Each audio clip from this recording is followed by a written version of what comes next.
Hello friends, welcome back to my channel. तो आज के इस वीडियो में मैं आपको एक्सप्लेन करने वाली हूँ 2022 में आई सीरीज शुभ मंगल में दंगल। तो चलिए विदाउट वेस्टिंग टाइम सीरीज का एक्सप्लेनेशन स्टार्ट करते हैं। सीरीज स्टार्ट होती है मध्य प्रदेश के रहने वाले विश्वनाथ से। विश्वनाथ के घर वाले उसकी शादी की तैयारियां कर रहे थे क्योंकि कुछ दिनों बाद ही उसकी शादी होने वाली थी। तो वही विश्वनाथ की फैमिली की बात करें तो वो एक जमींदार फैमिली से बिलोंग करता है। उसके घर में उसके मम्मी पापा और 3 बहनें थी। विश्वनाथ इकलौता लड़का था, इसलिए वो चाहते थे कि उसकी शादी बड़ी धूमधाम से हो और सब लोग उसी की तैयारियों में लगे हुए थे। तो वही विशु के पापा की बात करें तो उसके पापा को भूलने की बीमारी थी। वो थोड़ी थोड़ी देर बाद कुछ ना कुछ भूल जाया करते थे, जिसकी वजह से अक्सर कुछ ना कुछ गड़बड़ हुआ करती थी। तो वही विश्वनाथ की मम्मी का नाम दमयंती है और वो उसके पापा को काफी डांट रही थी क्योंकि वो चाहती थी कि शादी में खर्चा कम हो, क्योंकि पहले उनके पास बहुत कुछ था लेकिन अब कुछ ज्यादा नहीं बचा। प्रॉपर्टी में बंटवारे हो गए हैं और उसी के लिए लड़ाइयाँ भी चल रही थी। इसलिए विश्वनाथ की मम्मी चाहती है कि शादी में कम से कम खर्चा हो और वो यही कोशिश कर रही थी, लेकिन उसके पापा इस बात को एक्सेप्ट करने के लिए तैयार नहीं थे। तो वही विशु मिताली से मिलने जाता है जिसके साथ उसकी शादी होने वाली थी। यहाँ पर उनकी बातों से हमें पता चलता है कि विशु और मिताली एक दूसरे से प्यार करते हैं, लेकिन विशु के घर वालों को लव मैरिज पसंद नहीं था। इसलिए विशु ने अपनी मौसी की मदद से अपने लव मैरिज को अरेंज मैरिज दिखाया, यानी कि मौसी ही मिताली का रिश्ता लेकर उनके घर पर गई थी। घर वालों को मिताली पसंद आ गई और अब उनकी शादी होने वाली थी, लेकिन विशु के घर वालों को पता नहीं था कि वो दोनों पहले से एक दूसरे से प्यार करते हैं। अगर उन्हें पता चल गया तो वो लोग शादी तोड़ देंगे। इसलिए विशु मिताली से कहता है कि उन दोनों को संभल कर रहना होगा।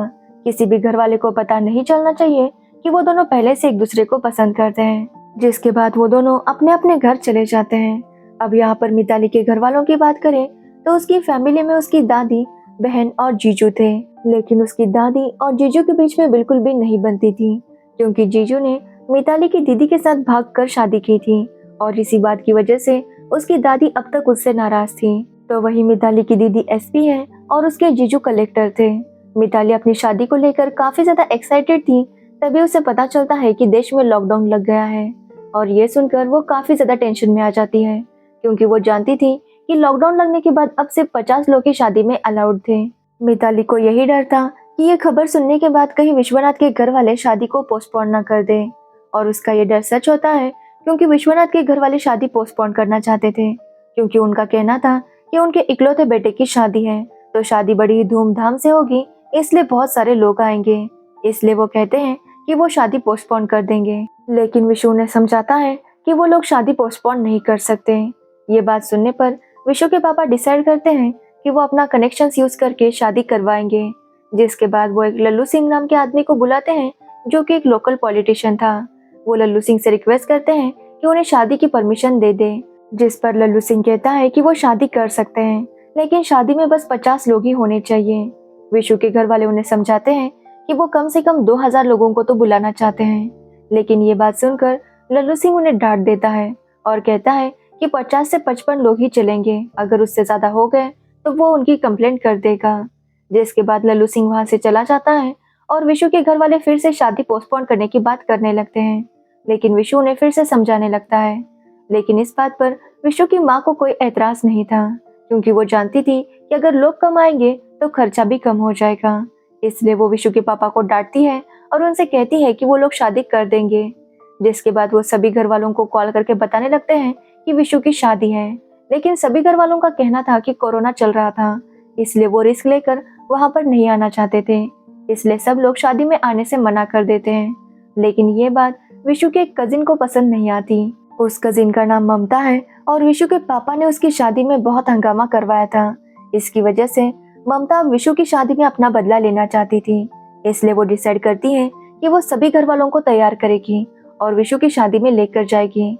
तो वही विशु काफी खुश था क्योंकि उसकी शादी में कोई ज्यादा लोग नहीं आने वाले थे। इसलिए वो ये बात मिताली को बताता है।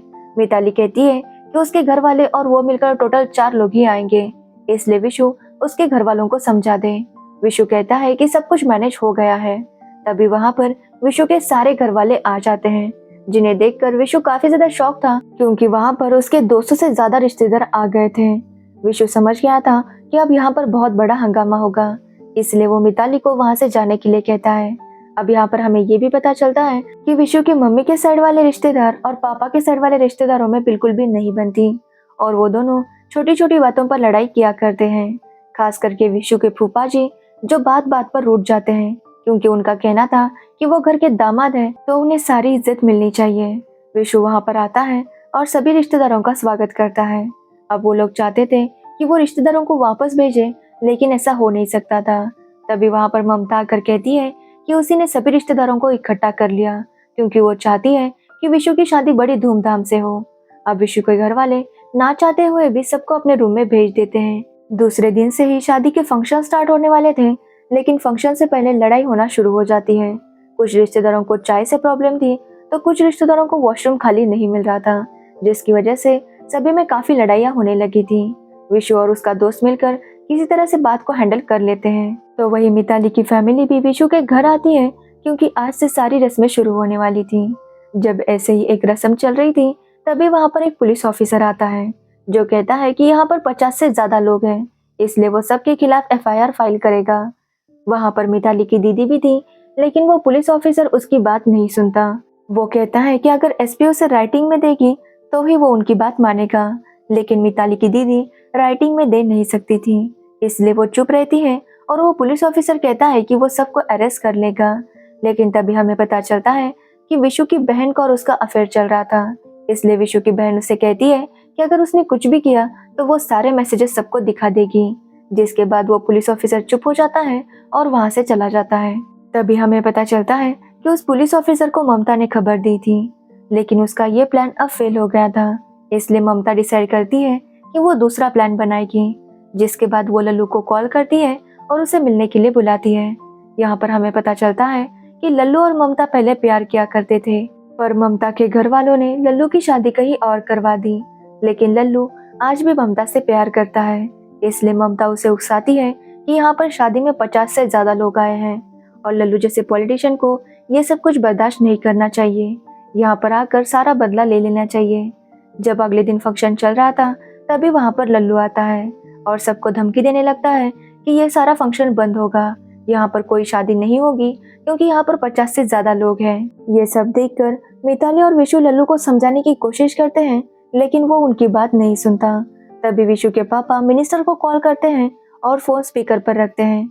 मिनिस्टर सबके सामने लल्लू की काफी ज्यादा इंसल्ट करता है, जिसके बाद लल्लू वहाँ से चला जाता है, लेकिन वो डिसाइड करता है कि वो इस बात का बदला जरूर लेगा। लल्लू जब जा रहा था तभी वहाँ पर ममता आती है और लल्लू को और ज्यादा उकसाने लगती है कि किस तरह विशु के पापा ने उसकी इंसल्ट कर दी। जिसके बाद लल्लू और ज्यादा भड़क जाता है। ममता उसे बताती है कि आज रात बैचलर्स पार्टी होने वाली है और वहाँ पर एक डांसर भी आएगी। अगर लल्लू इस सब को एक्सपोज कर दे तो शायद उसका बदला पूरा होगा। जिसके बाद लल्लू वैसा ही करने का प्लान करता है। रात को यहाँ पर विशु और उसके फ्रेंड्स मिलकर पार्टी करने वाले थे। तभी विशु का फ्रेंड वहाँ पर एक डांसर को बुलाता है, लेकिन विशु के घर वाले भी वहाँ पर आ जाते हैं। वहाँ पर वो डांसर डांस करती है और सब लोग उसे काफी ज्यादा एंजॉय भी कर रहे थे। तो वही दूसरी तरफ लेडीज का भी संगीत का फंक्शन चल रहा था और वहाँ पर मिताली भी काफी ज्यादा एंजॉय कर रही थी। अगले दिन विशु और मिताली की हल्दी थी और उनकी हल्दी का फंक्शन जैसे ही शुरू होता है वहाँ पर कुछ लोग आते हैं। उन सभी का कहना था कि ये लोग उनकी संस्कृति बिगाड़ रहे हैं, इसलिए वो इस शादी को रोकना चाहते थे।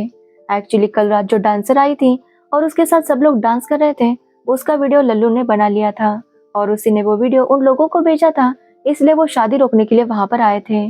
जब मिताली ये वीडियो देखती है तो पहले तो वो विशु पर गुस्सा होती है, लेकिन अब उन्हें कुछ भी करके इस बात को संभालना था, इसलिए वो सारा इल्जाम विशु के दोस्त पर डाल देते हैं। जिसके बाद वो लोग विशु के दोस्त के पीछे पड़ जाते हैं और उसका दोस्त वहाँ से भाग जाता है। लेकिन ये सब कुछ देखकर मिताली काफी ज्यादा टेंशन में आ गई थी, क्योंकि उसे लग रहा था कि अगर ऐसे ही चलता रहा तो उनकी शादी नहीं हो पाएगी।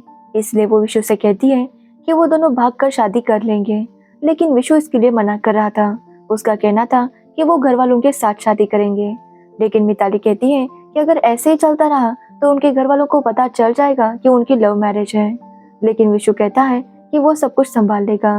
तभी वो दोनों देखते हैं कि ममता ने उनकी सारी बातें सुन ली थी, इसलिए वो ममता को बांध कर रखने लगते हैं ताकि शादी होने तक ममता किसी को कुछ बता ना पाए।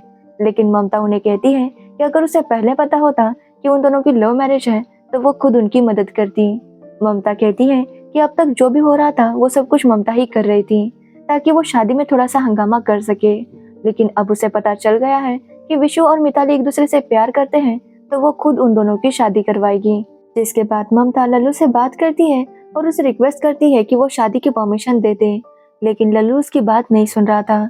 जिस पर ममता कहती है कि लल्लू ने अब तक उसे जो भी लव लेटर्स दिए थे वो सारे उसके पास हैं, और अगर लल्लू ने उसकी बात नहीं मानी तो वो सारे लेटर्स लल्लू के वाइफ को दिखा देगी। जिसके बाद लल्लू शादी की परमिशन के लिए मान जाता है, लेकिन वो कहता है कि 50 से ज्यादा लोग नहीं होने चाहिए। लेकिन विशु के रिश्तेदार वहां से जाने का नाम नहीं ले रहे थे। उनका कहना था कि वो विशु की शादी में मौजूद ना हो, ऐसा नहीं हो सकता। वो भी विशु की शादी होते हुए देखना चाहते थे। अब ये सारी बातें सुनकर विशु को एक आइडिया आता है। वो एक बड़ी सी स्क्रीन को लॉन में लगा देता है ताकि उसके सारे घर वाले उसकी शादी देख सके। जिसके बाद विशु और मिताली की शादी होने लगती है और उसके घर वाले भी शादी होते हुए देख रहे थे। शादी बहुत अच्छे से हो जाती है और अब विशु और मिताली की सुहागरात थी। लेकिन मिताली कहती है कि उन दोनों के बीच में कुछ भी नहीं हो सकता, क्योंकि मिताली की दादी ने एक मन्नत मांगी है और वो मन्नत पूरी करने के बाद ही उनके बीच कुछ हो सकता है। ये बात सुनकर विशु काफी ज्यादा अपसेट हो जाता है, लेकिन तभी मिताली हंसने लगती है और उससे कहती है कि वो तो मजाक कर रही थी। इस बात पर दोनों ही हंसने लगते हैं और यहीं पर यह सीरीज एंड हो जाती है। तो ये थी शुभ मंगल में दंगल सीरीज की स्टोरी। इस सीरीज को आप हंगामा पर देख सकते हैं। वैसे तो मुझे इसकी स्टोरी कुछ खास अच्छी नहीं लगी, लेकिन आपको कैसी लगी ये जरूर बताना। और अगर आपको ये वीडियो अच्छा लगा हो तो वीडियो को लाइक कमेंट शेयर जरूर करना। Thanks for watching the video.